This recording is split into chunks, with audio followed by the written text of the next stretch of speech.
Would you like to know the process of this illustration that I did with watercolor and color pencils? I hope this video of my process helps you in the development of your skills for watercoloring.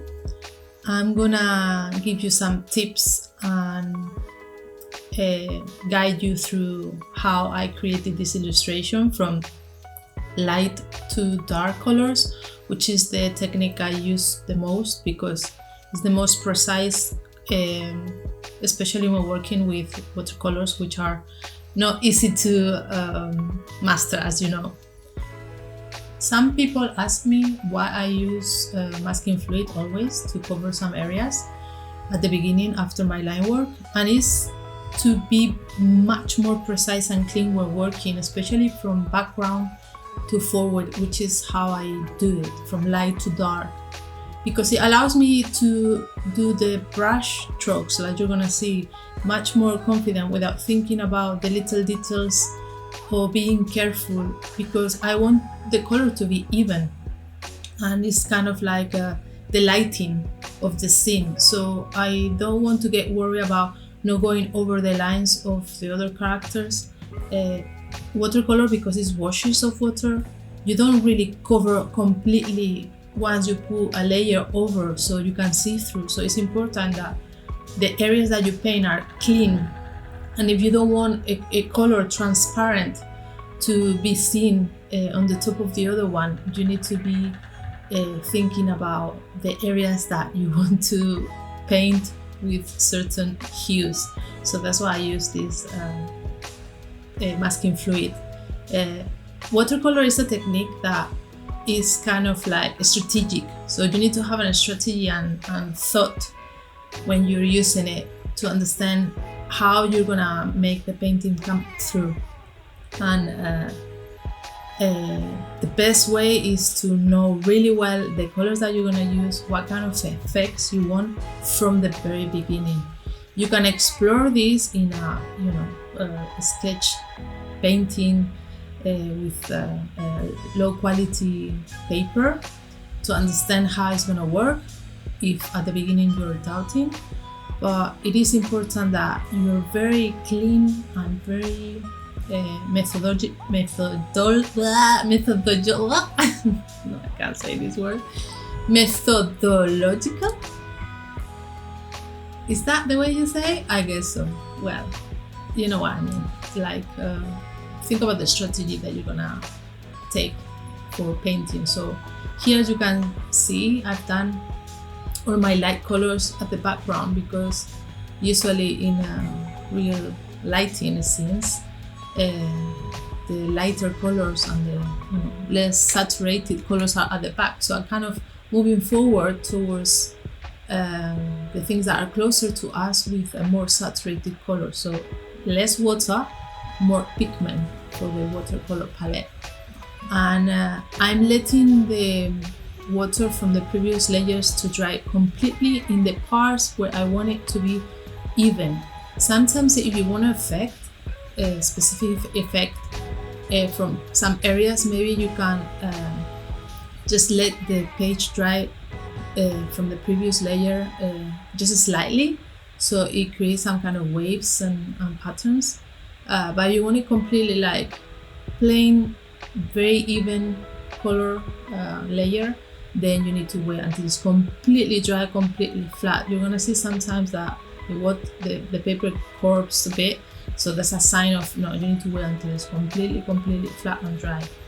And usually as well, the colors get lighter when they dry, so you have a better understanding as well about what you need to do next, how much pigment you need to do, and what areas need to cover more or less, because while you're painting, the color is not really the color that is gonna come up later, so you need to wait for that to be dry and see.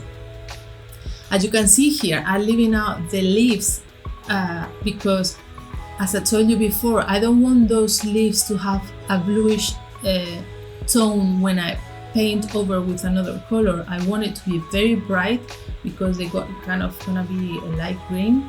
So if I paint everything blue, there's always gonna have some kind of bluish effect because, as I told you, in watercolor it's kind of transparent. You're working from transparent layers, so you need to be precise about what colors and where to put them.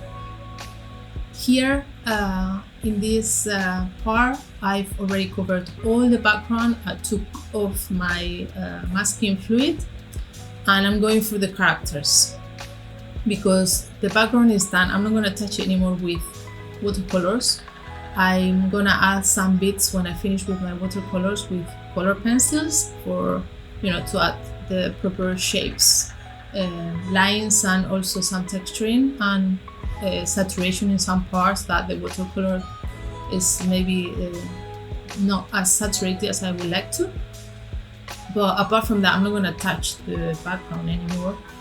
So I'm just going now for all the different rabbits, and as you can see, I'm just using the same color in a flat layer because I'm gonna use do all the blocking of the color. So I'm not gonna do any 3D effect at the moment. I'm using the same color for the skin as well of the girl. It's slightly a bit more yellowish for the skin color, but not so much different. So I'm using the same brush, even if this one for this part is slightly big, but because it got this nice tip, it's okay for these small areas as well. I love this brush, by the way. I'm gonna put it on my list, on my descriptions. It's a bit pricey, but it is really good. Once I've done all the flat colors of the same color, now I've changed the brush because this one is more precise, especially for the little details, and I'm gonna go for all the details now and covering all the different parts of the hair. Here is important, as you can see, I'm leaving out the white parts of the lighting that I don't want to be covered, and again, you need to be thinking what parts you want to leave out. I usually draw them with a very thin line in a kind of orangey, so it doesn't bother me if I don't want the line to be shown later because it's very light, but it still guides me to the area that I don't want to paint because the lighting of the scene is kind of spotting in those parts of the hair. And here again, you need to think about when you're putting the watercolor, don't just go all over like without thinking what parts you're covering, but think about it strategically because the watercolor dries very quick. So and you don't want to leave the marks. You want an even, flat surface of the color.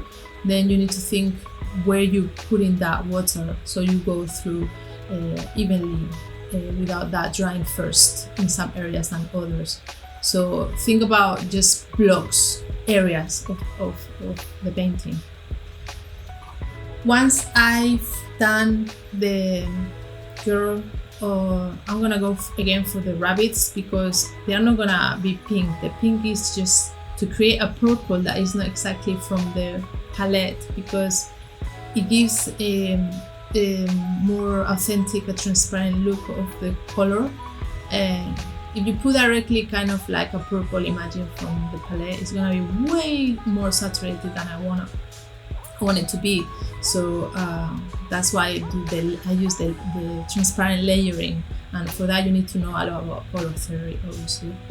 And here, as you can see, I'm just going, once all the flat layers of the rabbits are done and dry, then I'm just going for the dark areas, the shadow areas, to create that kind of volume and 3D effect on the characters.